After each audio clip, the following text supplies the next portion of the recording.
लोगों को एक ऐसी अजब कहानी सुनाने जा रही हूँ जिस कहानी को जो भी सुनता वो सुनने के बाद बड़ा ही हैरान हो जाता। ये बहुत ही दिलचस्प कहानी है। इस कहानी को सुनने के बाद आपको उतना ही ज़्यादा मज़ा भी आएगा और उतने ही ज़्यादा रहस्य भरी भी ये कहानी है।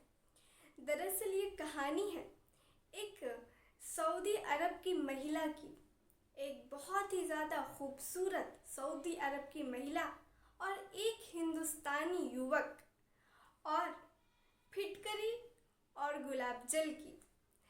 जी हाँ, ये सुनने में जितना ही ज़्यादा अजीब लगता है उतना ही ज़्यादा रहस्यमय भरी ये कहानी है। इस कहानी को आपको मैं जब सुनाने जाऊंगी तो आप लोग को एक चीज़ कहना चाहूँगी, इस कहानी को आप लोग बिना स्किप किए पूरा देखिएगा, तभी आप लोगों को ये सऊदी अरब की खूबसूरत महिला, हिंदुस्तानी युवक और गुलाब जल और फिटकरी की ये कहानी समझ आएगी। तो चलिए इस कहानी को सिलसिलेवार तरीके से शुरू करती हूँ। आदाब, नमस्ते, सत श्री अकाल। मैं हाजिर हूँ फिर से एक ऐसी ही सच्ची घटना, सच्ची कहानी के साथ। उम्मीद है आप लोग अच्छे से होंगे, अपना ख्याल रख रहे होंगे और खुश होंगे। दरअसल ये जो आज की कहानी है, ये कहानी है एक हिंदुस्तान के एक युवक की, और वो लड़का मध्य प्रदेश का रहने वाला था। दरअसल वो जो लड़का था उसका नाम विवेक होता है। विवेक के घर में उसकी एक माँ होती है, एक छोटी बहन होती है, एक छोटा भाई होता है। घर में सबसे बड़ा विवेक ही होता है। अब ये जो विवेक होता है उसके जो पिता होते हैं वो गुजर जाते हैं, वो चल बसते हैं। अब घर परिवार का जो सारा बोझ था वो सारा बोझ विवेक के ऊपर आ गया था। अब विवेक जो गांव में नौकरी किया करता था, मजदूरी किया करता था, उससे उसका घर अच्छे तरीके से नहीं चल पाता था। घर में बूढ़ी माँ थी जिनकी तबीयत ख़राब रहती थी, उसका खर्चा, घर में छोटी बहन थी उसकी शादी करानी थी, उसका खर्चा, जो छोटा भाई था उसकी पढ़ाई लिखाई का खर्चा, और घर में ज़रूरतों की जो चीज़ें थी, ये सारी चीज़ें अच्छे से वो मैनेज नहीं कर पा रहा था। उसने सोचा कि क्यों ना अब मुझे कुछ और काम किया जाए और कुछ अच्छा सैलरी मिले जिससे परिवार अच्छे से चल सके। उसने काफ़ी दिमाग दौड़ाया। उसका एक दोस्त था जो कि सऊदी अरब में रहकर कमाया करता था। वो अपने दोस्त के पास फ़ोन करता है और कहता है कि भाई मैं बहुत ही ज़्यादा परेशान हूँ, घर में ऐसी ऐसी परिस्थिति है, अगर हो सके तो मेरे लिए जल्द से जल्द कोई नौकरी का इंतज़ाम करो, मैं बहुत ही ज़्यादा परेशान हूँ। अब जो उसका दोस्त होता है वो इस बात को बहुत ही ज़्यादा दिल से लगा बैठता है और वो उसके लिए नौकरी ढूंढना शुरू कर देता है। अब कुछ ही दिनों के अंदर अंदर जो उसका दोस्त होता है उसको विवेक के लिए बहुत ही अच्छी खासी नौकरी मिल जाती है। अब या तो आप इसमें विवेक की तेज़ किस्मत कह लीजिए या फिर उसके जिगरी दोस्त की मेहनत कह लीजिए। अब वो फ़ोन करता है विवेक के पास, विवेक जाने के लिए तैयार हो जाता है। विवेक अपना सामान सारा पैक करता है, एयरपोर्ट पहुंचता है, एयरपोर्ट से सीधा पहुंच जाता है सऊदी अरब। अब जब वो सऊदी अरब पहुंचता है वहाँ से उसका दोस्त उसको लिवाने के लिए आता है। अब अगले दिन वो उसकी जहाँ काम करना होता है उस मालकिन के पास लेके जाता है, मालकिन से मिलवाता है। मालकिन उससे मिलती है। मालकिन पहले तो जब उस युवक को देखती हैं तो उसको सर से लेके पैर तक, पैर से लेके सर तक बस जी भर के नज़रों से देखती ही रह जाती हैं। विवेक उसके बाद कहती हैं कि मुझे ये लड़का पसंद है मेरे काम के लिए। विवेक जो था वो अच्छा खासा था, अच्छी खासी कद काठी का था, लंबा था, चौड़ा था। 27 साल की उसकी 27 वर्ष का वो लड़का था और काफ़ी ज़्यादा उस अपनी बॉडी को फिट रखा हुआ था, लंबा चौड़ा था। मालकिन कहती है कि मुझे इसको ड्राइवर रखने के लिए मैं मंजूर करती हूँ। अब वो जो महिला होती है वो बताती है कि तुम्हारा काम ये है कि तुम्हें मेरे घर की गाड़ी चलाना है। मुझे जब जब बाहर जाना होगा शॉपिंग से, ख़रीदारी करने या किसी काम से या कहीं घूमने के लिए, तो तुम मुझे गाड़ी चला करके वहाँ तक छोड़ना है तुम्हें। यही तुम्हारा काम होगा। अब जो मालकिन होती है वो काम समझा देती है। अब अपने ही घर के पास में उसको एक रूम दे देती है। वहीं पे वो लड़का अपना सारा सामान रख कर रहा करता था। अब दरअसल ये जो युवक रहता है विवेक, वो पहले तो सऊदी अरब आने से बहुत ज़्यादा डरता था, क्योंकि उसने काफ़ी ज़्यादा सुन रखा था कि जो वहाँ के गए हुए लड़के हैं वो लोग भैंस चरा रहे हैं, तो कोई क्या बोलते हैं, बकरियां चरा रहा है घने घने जंगल में, और कितने लोग तो पूरे सुनसान इलाके में, पूरे मैदान में बकरी चराते रह जाते हैं। 30 कड़ी धूप में, सनसनाती हुई धूप में वो लोग बकरी चलाते हैं, पूरा पूरा दिन यही काम करते हैं, प्यासे रहते हैं, थक जाते हैं और जाके सऊदी अरब में फंस जाते हैं। लेकिन कई लोगों का उसने ऐसे भी किस्सा सुना था कि वो लोग बहुत ही अच्छा खासा काम कर रहे हैं, सऊदी अरब में जाकर सेटल हो गए हैं। कुछ लोगों की बातें सुन के उसको मोटिवेशन भी होता। यही सोच के वो सऊदी अरब आ गया था।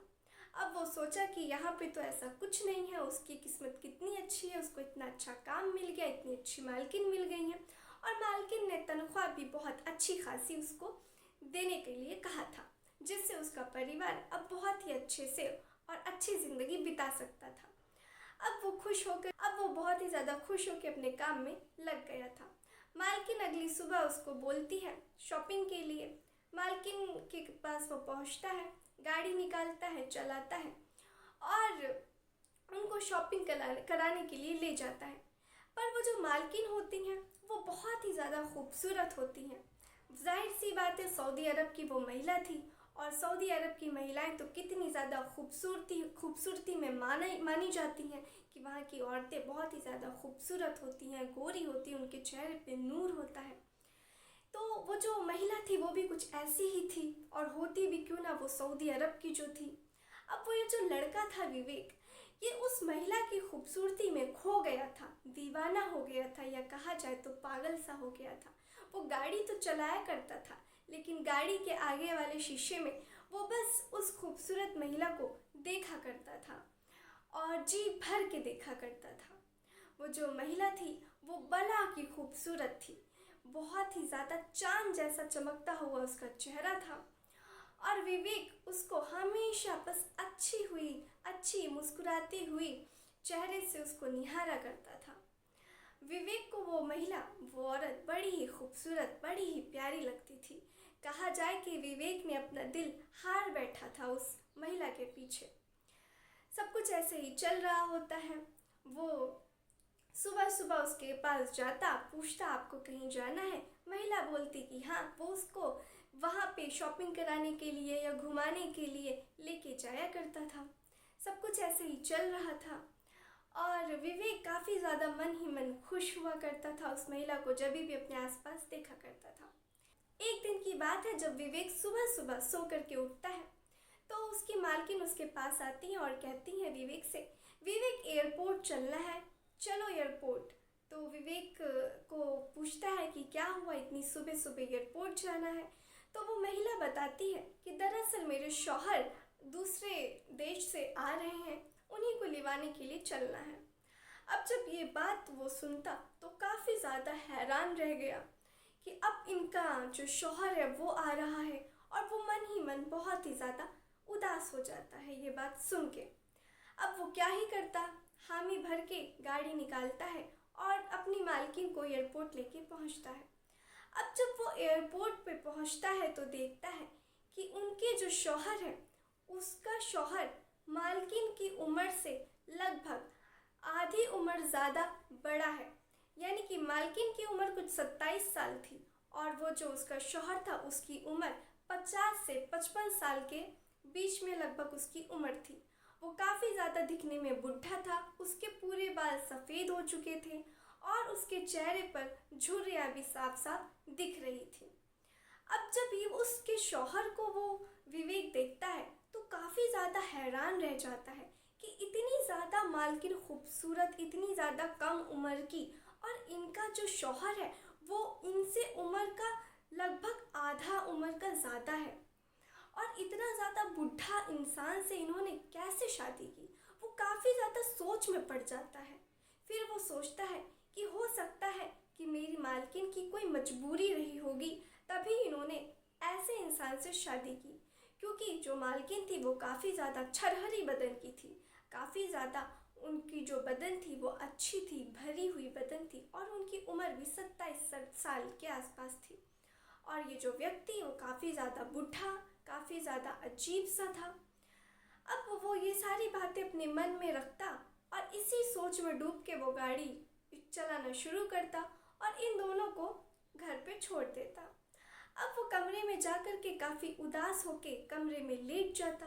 अब कमरे में लेटने के बाद वो बस इसी बारे में सोचे जा रहा था कि आखिर मालकिन की क्या मजबूरी रही होगी कि उन्होंने ऐसे बूढ़े व्यक्ति से, ऐसे बूढ़े आदमी से शादी करनी पड़ी।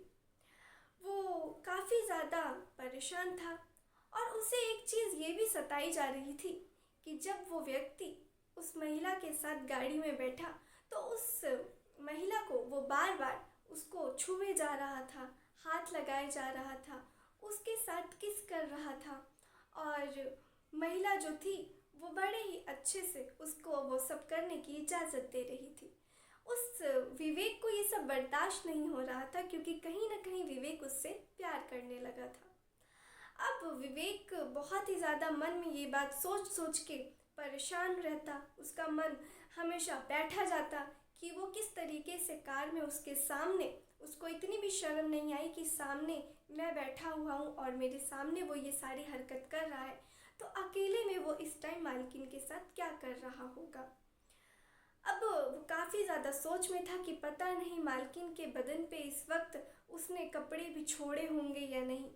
क्या ही मालकिन को उसने बिना कपड़ों के कुछ कर तो नहीं रहा होगा, कहीं मालकिन के साथ कोई हरकत तो नहीं कर रहा होगा, कहीं मालकिन के साथ बैठा तो नहीं होगा, कहीं मालकिन के साथ कोई बातें तो नहीं कर रहा होगा। वो ये सारी चीज़ें अपने मन में सोच सोच के बहुत ही ज़्यादा परेशान होता।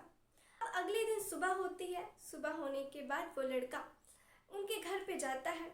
तो जब घर पे पहुंचता है तो देखता है कि सोफे पे ये जो उसका शौहर और ये जो बीवी होती है, उसके शौहर की गोद में उसकी बीवी बैठी हुई होती है और शौहर उसको किस कर रहा होता है, उसको प्यार कर रहा होता है।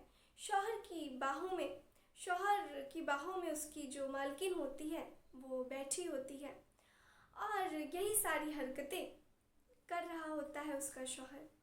अब ये देखता है और शर्मा जाता है।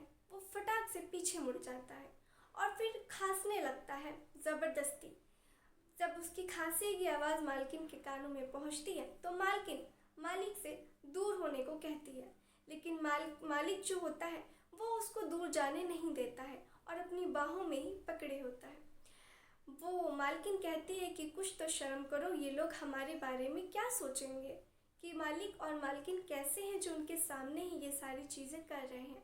तो मालकिन कहता है कि इसमें सोचने वाली क्या बात है, ये हमारे ही तो अपने लोग हैं, ये भला तुम्हारी बातें हमारी बातें किसी और से जाकर क्यों करेंगे कि मालकिन और मालिक ऐसे ऐसे करते हैं, ये हमारे ही नौकर हैं, ये हमारे बारे में गलत क्यों किसी से कहेंगे। अब ये जो बोलता है मालिक, जो शौहर होता है वो बोलता है विवेक से कि बताओ क्या बात है, क्यों आए हो तुम यहाँ। तो विवेक कहता है कि मैं मालकिन से पूछने आया हूँ कि आज उन्हें कहीं जाना तो नहीं है। तो वो मालकिन की बजाय वो मालिक कहता है उसका शौहर कि नहीं, आज तुम्हारी मालकिन कहीं भी नहीं जाएगी, आज तुम्हारी मालकिन दिन भर मेरे साथ ही रहेगी और मैं उसको अपने से जुदा होने अब नहीं दूंगा। इतने दिन के बाद आया हूँ, अब मैं इसको कहीं भी छोड़कर नहीं जाऊंगा, दिन भर रात भर इसके पास ही बस इसकी ही बाहों में बैठा और सोया रहूँगा। जब ये बात सुनता है वो तो उसे बड़ा ही ज़्यादा गुस्सा आता है। फिर जो मालिक होता है वो कहता है कि जाओ, अगर तुम्हें कहीं घूमने जाना हो तो तुम जा सकते हो, तुम्हें अगर आराम करना है तो खाना खाकर आज पूरा दिन आराम कर सकते हो, आज तुम्हारी मालकिन सारा दिन मेरे साथ रहेगी। अब विवेक वहाँ से चला जाता है। अब जब विवेक वहाँ से चला जाता है, काफ़ी ज़्यादा वो परेशान रहता है, उसका मन उदास रहता है। अब वो क्या ही कर सकता था बेचारा। अब अगले दिन होता है। अगले दिन जो मालकिन होती है वो इसके पास आती है। विवेक उठने की कोशिश करता है, मालकिन कहती है उठो मत, विवेक ऐसे ही लेटे रहो, बस मुझे तुमसे थोड़ा सा काम था। वो कहती है कि जब जहाँ से मैं दुकान से सारा राशन का सामान लाती हूँ, उस दुकान पर जाना और गुलाब जल और फिटकरी उन दुकानदार से मांगना और कहना कि मालकिन ने मंगाया है, और कहना कि जो मालकिन के शौहर हैं वो आ चुके हैं, इसलिए वो इसकी जो मकदार है, वो जो इसकी लिमिट है, इसको और ज़्यादा बढ़ा के दें। अब वो कहता है ठीक है। अब वो जाता है दुकान पे और दुकानदार से कहता है कि मेरी मालकिन गुलाब जल और फिटकरी मांगी है और उन्होंने कहा है कि उनके शौहर आ गए हैं, इसलिए वो इसकी जो मकदार है इसको डबल करके, इसको बढ़ा करके और ज़्यादा दे दीजिए। अब जब ये बात दुकानदार सुनता है तो हंसने लगता है, मुस्कुराने लगता है मन ही मन। अब जब वो सामान लेता है, अब ले जाके मालकिन को वो सामान दे देता है। अब जब मालकिन वो सामान लेती है अपने हाथ में, तो वो अपनी निगाहें नीचे कर लेती हैं और वो शर्मा जाती हैं। अब वो शर्मा जाती है और कहती हैं कि सुनो, ये जो मैंने मंगाया है इसके बारे में मालिक को मत बताना, अगर तुमने मालिक को बताया तो अच्छा नहीं होगा, मैं तुमसे बात नहीं करूँगी। वो कहता है ठीक है, मैं आपके मालिक को यानी कि आपके शौहर को कुछ नहीं बताऊँगा। अब वो चला जाता है अपने कमरे में और सोचने लगता है कि ऐसी क्या बात होगी जो मालकिन अपने ही शौहर से छुपा रही हैं। अब वो कहता है ठीक है। उसके बाद अगले दिन सुबह होती है, वो फिर से मालकिन के पास पहुंचता है और मालकिन कहती हैं कि काम करो, जो फिटकरी और जो गुलाब जल मैंने मंगाया था जाओ फिर से लेकर के आओ, और इस बार जो उसकी क्वांटिटी है, उसकी मकदार है, उसको और ज़्यादा मांगना बढ़ा करके। अब वो फिर से जाता है और अब जब वो दुकानदार से कहता है तो दुकानदार मन ही मन मुस्कुराने फिर से लग जाता है और वो सामान दे देता है। अब जब वो पहुंचता है मालकिन के पास, मालकिन को देता है, मालकिन फिर से अब बहुत ही ज़्यादा शर्मा जाती हैं और नीचे निगाह करके वो ले लेती हैं। अब वो पूछता है कि मालकिन, आप ये जो फिटकरी और गुलाब जल मंगाती हैं, ये आप रोज़ रोज़ क्यों मंगाती हैं? आप एक बार भी तो मंगवा सकती हैं, और ये आपके किस काम आता है जो आप रोज़ रोज़ मंगाती हैं मुझसे? तो वो कहती हैं ये तुम्हारे किसी काम की चीज़ नहीं है, ये लड़कियों की चीज़ है, इसके बारे में तुम जान के क्या करोगे, इससे तुम दूर ही रहो। अब उसके दिमाग में थोड़ा अजीब अजीब से ख्याल आने लगते हैं कि आखिर ये क्या चीज़ है जो ना तो मालकिन बता रही हैं और ये चीज़ से मुझसे दूर रहने के लिए बोल रही हैं। अब वो सवाल उसके दिमाग में घूमने लगता है। अब वो कमरे पे जाता है और इस बारे में सोचने लगता है कि आखिर ये गुलाब जल और फिटकरी का क्या काम है जो ये छुप के अपने शौहर से मंगवाती हैं मुझसे और कहती हैं इससे तुम दूर रहो। अब वो और जो उसके घर में नौकर काम कर रहे होते हैं, वो उन नौकरों के पास जाता है और उनसे पूछता है, तो नौकर और जो लोग होते हैं वो लोग हंसने लगते हैं काफ़ी ज़ोर ज़ोर से और कहते हैं कि तुम इससे दूर ही रहो, ये तुम्हारे काम की चीज़ नहीं है। अब वो उससे बहुत ज़िद करता है, लेकिन कोई भी उसको ये बात बताने के लिए राज़ी नहीं होता है। फिर वो जो दुकानदार होता है उनके पास पहुंचता है और कहता है कि ये जो मेरी मालकिन आपसे रोज़ रोज़ फिटकरी और जो गुलाब जल के लेने के लिए बोलती हैं, आखिर इसके पीछे क्या वजह है, ये किस काम आता है? तो वो जो दुकानदार होता है वो काफ़ी ज़्यादा मुस्कुराने लगता है और कहता है कि देखो, ये जो इसकी जो डिमांड है ये इतनी ज़्यादा है हमारे मार्केट में, हमारे देश में, कि जैसे ही आता है स्टॉक ख़त्म हो जाता है, हमें और ज़्यादा स्टॉक डबल ख़रीदना पड़ता है, और जो लोग पहले से हमें बोले होते हैं उन्हें हम बढ़ा चढ़ा के दुगनी तिगनी प्राइस में, दुगनी तिगनी रकम में वो देना पड़ता है। इसकी डिमांड बहुत ही ज़्यादा है। तो वो कहता है ये तो मुझे भी पता है, लेकिन आप मुझे ये बताइए कि ये काम किसके आता है? तो वो कहता है कि ये महिलाओं की चीज़ है, ये औरतों की चीज़ है, इसे तुम मत ही जानो तो ज़्यादा बेहतर होगा, और तुम बाहर से आए हुए आदमी हो, तुम विदेशी आदमी हो, ये हमारे सऊदी अरब की चीज़ें हैं, सऊदी अरब का ये रहस्य है, इसे तुम ना ही जानो तो ज़्यादा बेहतर होगा। हम नहीं चाहते कि सऊदी अरब का रहस्य कहीं और देश से बाहर जाए। अब ये बात कह के वो अपने काम में लग जाता है। अब ये जो विवेक होता है ये और ज़्यादा परेशान हो जाता है कि सऊदी अरब की औरतों का आखिर ऐसा कौन सा रहस्य है जिसको कोई भी बताना नहीं चाहता है, कोई भी कुछ इसको सब कुछ छुपा के रख रहा है। वो काफ़ी ज़्यादा इससे परेशान हो जाता है और काफ़ी ज़्यादा अलग अलग तरीके से सोचने लगता है। अब कई बार उसने मालकिन से भी पूछने की कोशिश की, लेकिन मालकिन ने भी उसको बताना सही नहीं समझा, उसको नहीं बताया। अब ये जो मालिक होता है, एक दिन वो मालिक बोलता है कि चलो आज मुझे शॉपिंग के लिए ले चलो। अब मालिक और जो उसकी वाइफ होती है, मालकिन और ये जो विवेक होता है, ये लोग जाते हैं गाड़ी में बैठ के। अब मालिक फिर से जो मालकिन होती है उसके साथ में वो किस करना शुरू कर देता है, उसके गले पे, उसके सीने के आसपास हाथ फेरना शुरू कर देता है, उसके गालों को चूमना शुरू कर देता है। जाहिर सी बात है विवेक को ये सारी चीज़ें देखी नहीं जा रही थी, लेकिन अब वो क्या कर सकता था। अब ऐसे ही दिन बीत रहा था। उसके बाद एक दिन उसको ये मालकिन आती हैं और बोलती हैं चलो एयरपोर्ट, जो तुम्हारे मालिक हैं वो जा रहे हैं वापस देश में। तो फिर जो वो लड़का होता है विवेक, वो काफ़ी ज़्यादा खुश हो जाता है। उसकी खुशी का कोई ठिकाना नहीं रहता है कि जो मालिक है वो वापस जा रहा है। अब मालिक अपने देश चला जाता है। अब वो जो मालकिन होती हैं वो अगले दिन बोलती हैं चलो विवेक, मुझे शॉपिंग कराने नहीं चलोगे। अब जो विवेक होता है वो अपनी मालकिन को लेके जाता है शॉपिंग कराने के लिए। अब जो मालकिन होती हैं शॉपिंग करने के बाद एक कैफ़े सेंटर पहुंचती हैं, एक रेस्टोरेंट में पहुंचती हैं और बोलती हैं बताओ विवेक तुम क्या खाओगे। विवेक ने कहा जो आप मुझे खिलाएंगी मैं खुशी खुशी खा लूँगा।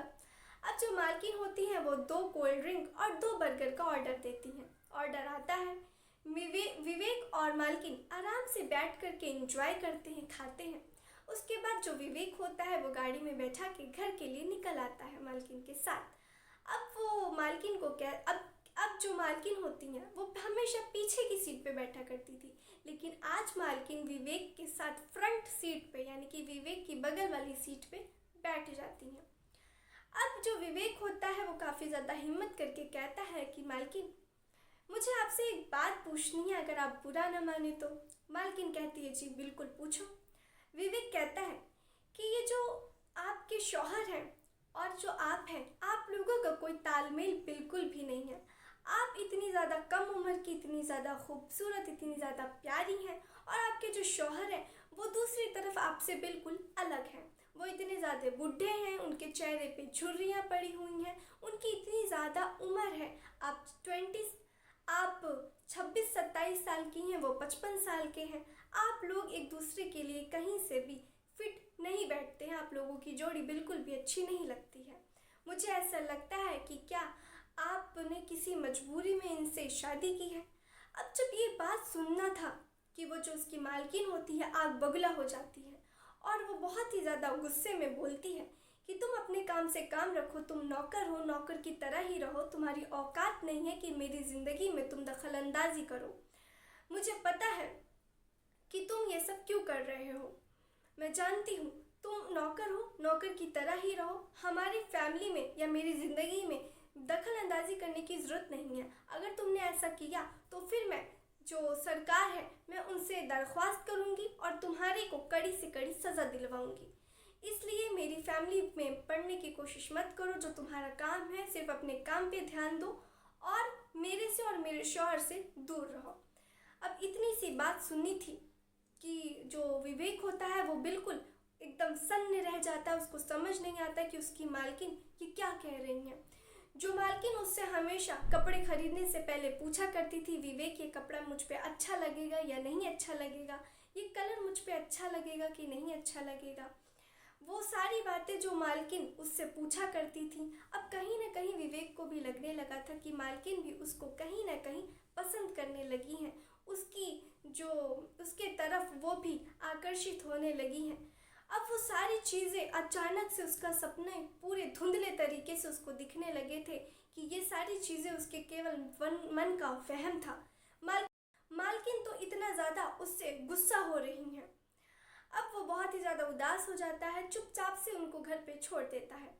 अगले सुबह होती है, मालकिन उसके पास पहुंचती है और कहती हैं, विवेक इस बार मुझे तुम शॉपिंग के लिए नहीं ले जाओगे क्या? उसके बाद वो शॉपिंग के लिए जाती है, एक दुकान में रुकती हैं और मालकिन जो होती है वो विवेक को एक कपड़ा दिखाते हुए पूछती हैं, विवेक ये कपड़ा कैसा लग रहा है?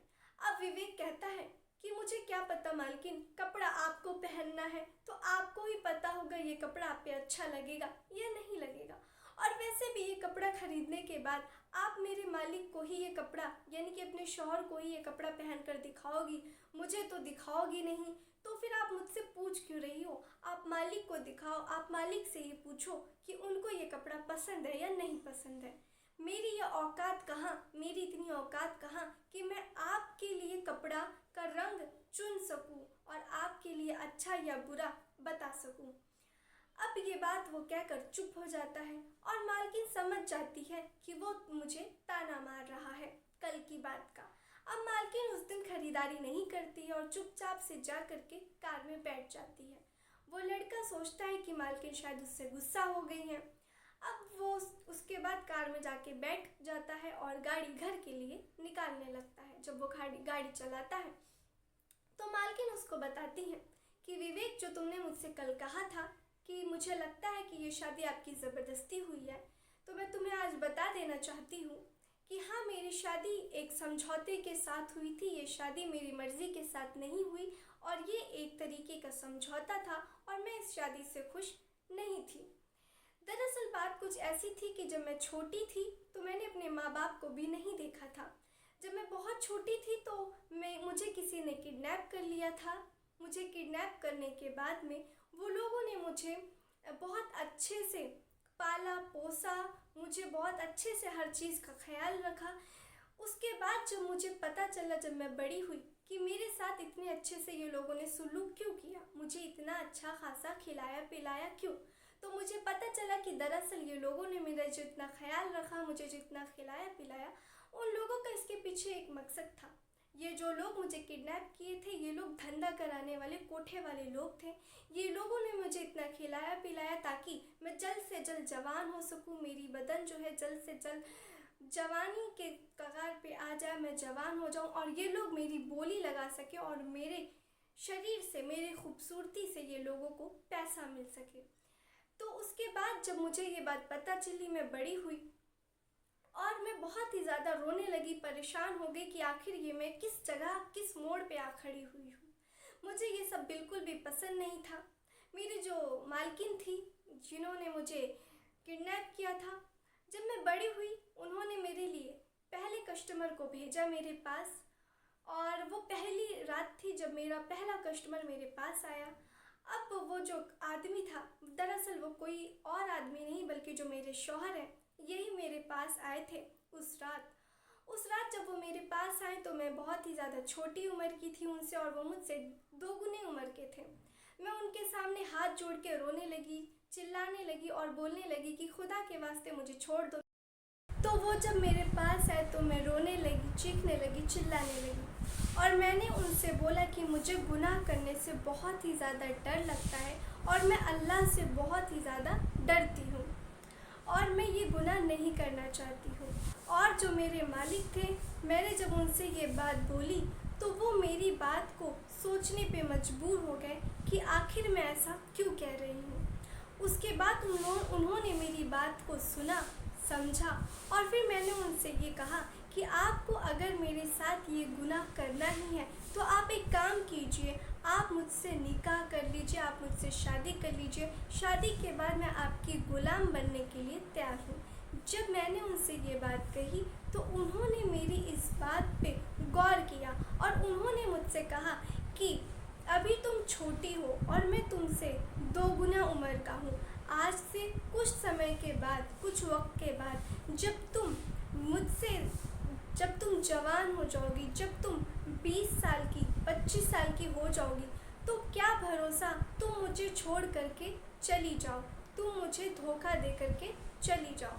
तो वो जो लड़की होती है वो कहती है कि जो इंसान, जो लड़की गुनाह करने से, जो लड़की अल्लाह से इतनी ज़्यादा डरती है, जिस लड़की के दिल में अल्लाह का खौफ है, वो भला आपके साथ ऐसा गलत काम कैसे कर सकती है।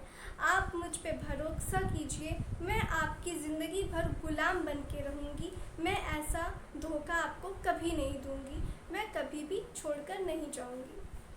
अब वो कहता है ठीक है। अब वो उससे निकाह कर, अब वो जाता है मालकिन से, उसकी कीमत पूछता है कि आप इसकी बोली क्या लगाएंगी। मालकिन जो बोली बताती है, मुँह बोली रकम वो दे करके उस लड़की को ख़रीद लेता है। ख़रीदने के बाद वो उससे निकाह कर लेता है। निकाह करने के बाद जब वो घर पे लेके जाता है तो उसकी जो पहली बीवी होती है मालिक की, वो बहुत ज़्यादा चिल्लाने लगती है, बहुत ज़्यादा गुस्सा करने लगती है कि मुझे इसके साथ में नहीं रहना है, बहुत लड़ाई करने लगती है। अब जो मालिक होता है वो कहता है अपनी पहली बीवी से कि तुम्हें दूसरे शहर, दूसरे मुल्क में सेटल होने का शौक़ था ना, चलो मैं तुम्हें दूसरे मुल्क में सेटल कर देता हूँ, तुम वहाँ रहना। अब जो उसकी पहली बीवी होती है वो मान जाती है और कहती है ठीक है। अब ये जो मालिक होता है वो अपनी पहली बीवी को दूसरे मुल्क में सेटल कर देता है, और जो उसकी पहली बीवी होती है उसकी एक शर्त होती है कि आप महीने में 22 दिन मेरे पास होंगे और सिर्फ 1 हफ्ते के लिए इससे मिलने के लिए जाया करेंगे। अब वो कहता है ठीक है। अब मालिक अपनी पहली बीवी के साथ में रहा करता है और बस 1 हफ्ते के लिए मुझसे मिलने के लिए यहाँ पर आया करते हैं। और मुझे ये बात पता है कि तुम मुझे पसंद करते हो, लेकिन मैं बता दूँ कि मेरे मालिक का मुझ पे बहुत बड़ा एहसान है और मैं किसी भी कीमत पर उन्हें धोखा नहीं दूँगी। मैं उनके साथ में खुश नहीं हूँ, वो मुझे खुश नहीं रख पाते हैं, लेकिन फिर भी मुझे उन्होंने आज़ाद कराया था, इसलिए मैं उनकी ग़ुलाम हूँ और मैं उनकी हर बात मानूंगी और उनको हमेशा खुश रखूँगी। ये बात जब उस लड़के ने, उस विवेक ने सुना तो उसका जो दिल था वो भर आया, और वो जो पहले उसको मोहब्बत की नज़रों से देखा करता था, अब वो उसको काफ़ी ज़्यादा दिल से, इज़्ज़त की नज़रों से देखने लगा। और वो मालकिन से कहता है कि मालकिन मुझे माफ़ कर दीजिए, मैंने आपको आज तक जितनी भी प्यार भरी नज़रों से देखा है, आज के बाद से मैं वादा करता हूँ आपको उस नज़रों से कभी नहीं देखूँगा, और मेरे दिल में आपके लिए आज जो दिल में इज़्ज़त है वो कई ज़्यादा बढ़ गई है। और ये बात जब वो कहता है तो मालकिन खुश हो जाती हैं, और उसके बाद से ये लोग जो होता है ये विवेक, वो अपनी मालकिन से वो प्यार भरी नज़रें हटा लेता है। और विवेक कहता है मालकिन आपसे एक और बात पूछना है, वो फिटकिरी और गुलाब वाला आखिर क्या रहस्य है। तो मालकिन बताती हैं कि दरअसल जो सऊदी अरब की औरतें होती हैं, वो लोगों को तुमने देखा होगा, वो कितनी ज़्यादा खूबसूरत होती हैं, उनके चेहरे पर एक भी दाग धब्बे नहीं होते हैं। ये इस वजह से होता है कि वो लोग रोज़ रात में सोने से पहले फिटकरी में गुलाब जल मिला करके अपने चेहरे पर 15-20 मिनट के लिए लगाती हैं, जिससे उनके चेहरे के सारे दाग धब्बे हट जाते हैं और उनका चेहरा इतना ज़्यादा चमकता है। यही वो रहस्य है, और ये रहस्य औरतें, महिलाएं ज़्यादातर किसी को नहीं बताती हैं कि उनके खूबसूरती के पीछे आखिर क्या राज है। अब जो ये विवेक होता है वो कहता है ठीक है मालकिन, अब विवेक को सारी बातें पता लग चुकी थी। तो दोस्तों ये थी आज की कहानी, आज की दिलचस्प कहानी। उम्मीद है आप लोगों को ये कहानी बहुत ही ज़्यादा दिलचस्प लगी होगी और आप लोगों ने मेरी कहानी को पसंद किया होगा। दोस्तों ये जो मेरा चैनल है ये नया है, मैं चाहती हूँ आप लोग मेरे चैनल को ढेर सारा सपोर्ट करें, प्यार करें और मेरे चैनल को ज़्यादा से ज़्यादा शेयर करें। और दोस्तों मिलती हूँ फिर ऐसे ही किसी नई सच्ची घटना, सच्ची कहानी के साथ। तब तक के लिए आप लोग अपना ख्याल रखें, खुश रहें और सतर्क रहें। जय हिंद।